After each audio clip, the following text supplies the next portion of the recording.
Hello and welcome back to a series of videos from the Analog Interfacing TFAS lectures. And this is Patchbay Essentials.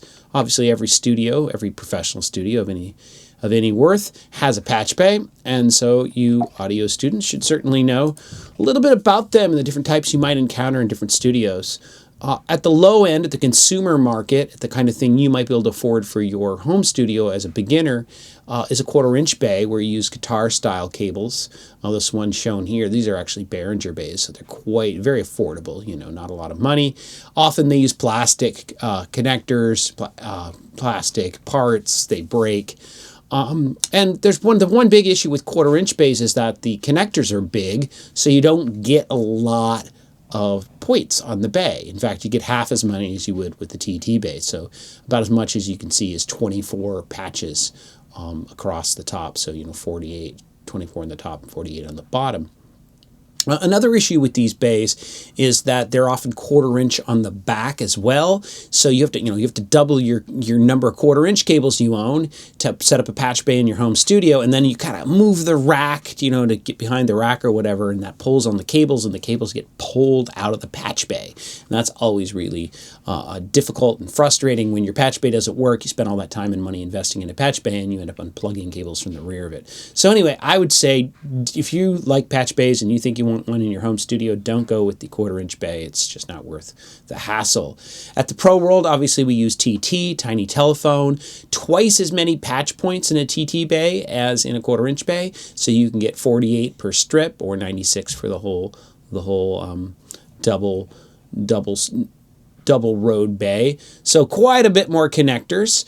These are the superior form in the Pro World. Now, the Pro World, go back a few decades, maybe into the 60s and 70s, you might see something like this. They look like 1/4-inch connectors.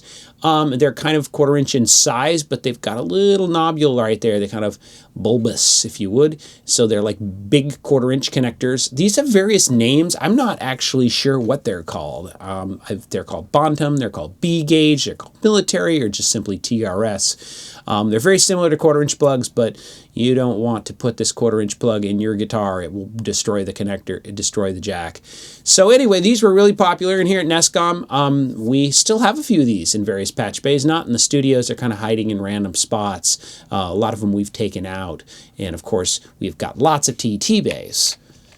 Now, rear panel's pretty important. I mentioned the 1/4-inch bay a moment ago, and this is a 1/4-inch patch bay with the rear connectors that are also 1/4-inch, and I told you about slipping out connectors. So that's not really the best solution, but other solutions on the rear, one would be Elco connectors. These are Elcos. Elcos come in a lot of different sizes. This is sort of a mid-size Elco. You can actually get larger Elcos in this. And what Elcos do is they have little metal pins, brass pins, and you connect. You can put many wires in one big connector and then kind of screw the connector in. So it lets you. It's a removable connector with many cables in it. It's very expensive to make. It's difficult to make, and I've actually made a lot of them myself. I've wired a few studios, and it's cool, but it's expensive and complicated. But it does let you remove it from the patch bay, and we've got a few of these at NESCOM. In fact, Studio B with the API, it has Elcos. And there's also a few Elcos in Studio A that we built ourselves, and some students helped me build when we last did that studio. These days, very common to see patch bays, commercial bays, the ones you might find for your studio. They're not cheap. Usually a decent patch bay is $1,000. And then you can use DB25, or also known as D-sub connectors.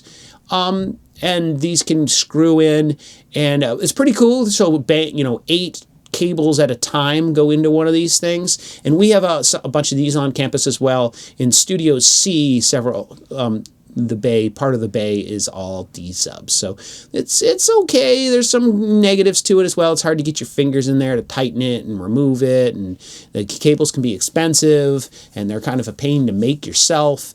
But at the consumer, like a low-level studio market, this is probably a cheaper format than an Elco or a soldered bay. Here's what a soldered bay looks like. This is when somebody builds every connector by hand, and every connector, every line gets soldered on.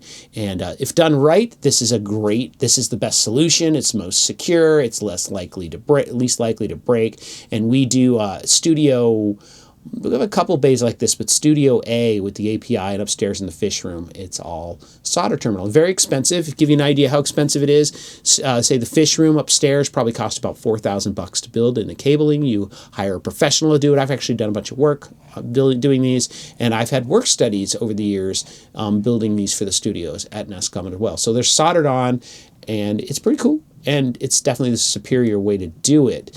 But it's hard to customize after the fact. You want to change connectors.